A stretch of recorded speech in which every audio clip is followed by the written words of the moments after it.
Hey, English learners. Welcome back to the podcast, your cozy place for easy English and real-life conversation. I'm Anna. And I'm Jake.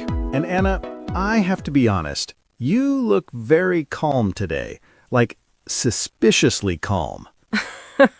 Suspicious calm. That sounds dangerous. Yeah, like the calm before a storm. So, how are you? I'm fine. I'm fine. The most famous sentence in the world. What? It's a good sentence. Short, easy, safe. Yeah, but come on, not just I'm fine. How are you really feeling today? Okay.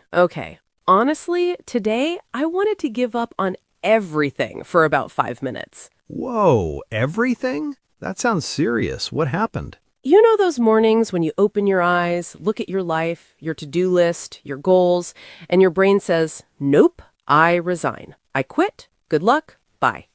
Oh, yes. Like your brain wants to give you a resignation letter. Exactly. Dear human, I'm tired. Find a new brain. Love, your brain. And maybe you know that feeling too. You wake up and you already feel like giving up on the day. And it's not just big things.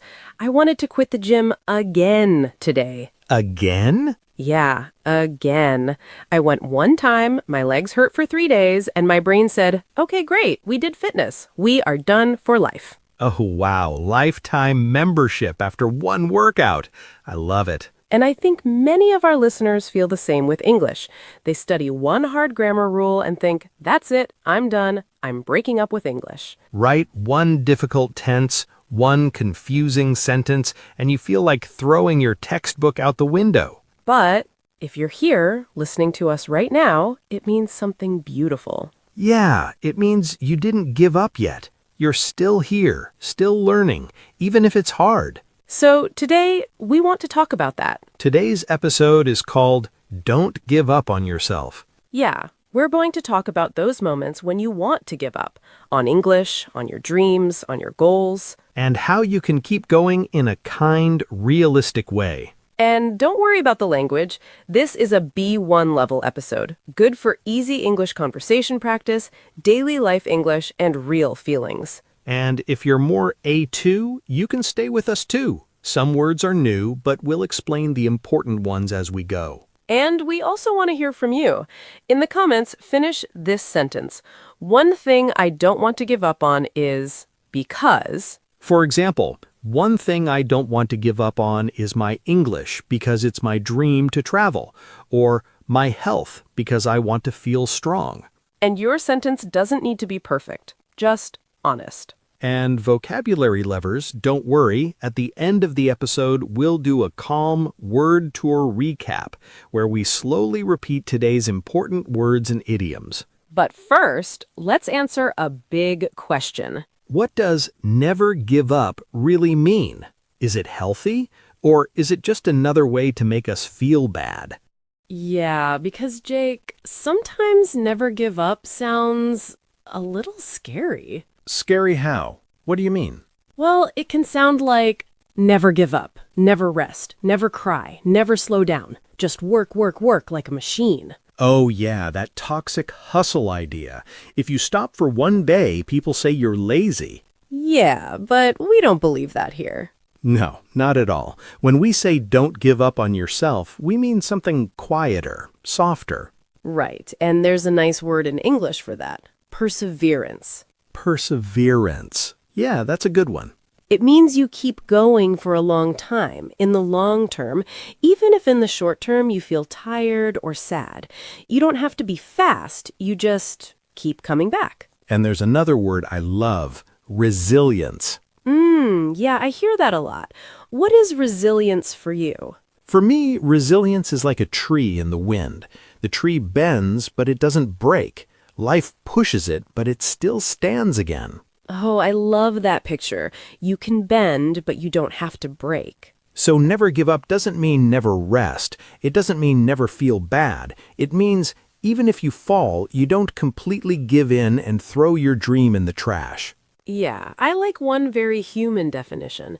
Never give up means don't throw your dream in the trash just because this week was hard.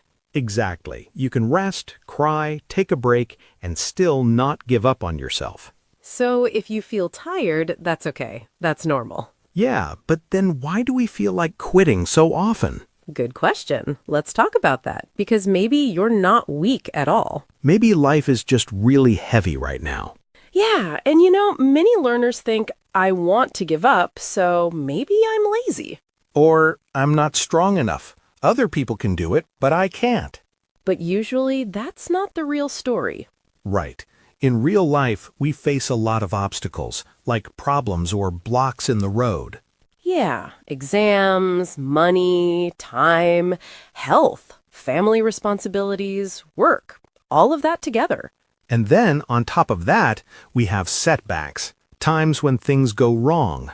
A setback is like you move one step forward and then boom, something pushes you 2 steps back. Yeah, like maybe you study hard and still fail a test. That's a setback. Or you practice speaking and then someone laughs at your accent. That's a setback too.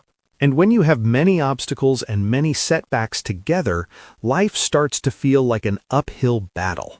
Uphill battle. Yeah, like walking up a very steep hill with a heavy bag on your back. Exactly. In that uphill battle, every step is hard. You breathe fast, your legs hurt, you feel overwhelmed, like everything is just too much. And when we feel overwhelmed for a long time, we start to lose heart. Lose heart means you slowly lose your hope, your energy, your courage. Yeah.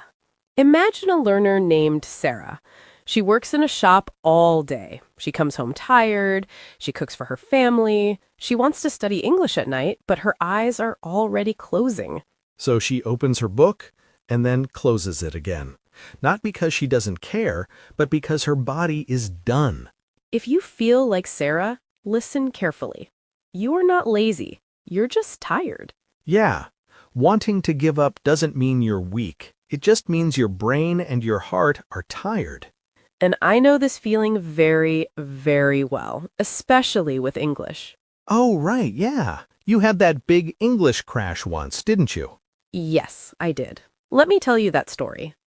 Okay, Anna, take us there. What happened in that big English moment? So, a few years ago, I had what I call my English meltdown. Meltdown. Wow, that already sounds intense. It was. I was watching this English video. Everyone said, it's easy, it's simple, but I could not understand anything, not one full sentence. Oh, that feeling, like the video is in English, but your brain hears space language. Exactly. And then on top of that, I got my test back from class, and the result was terrible, like really terrible. So double pain. Bad video, bad test. Yeah.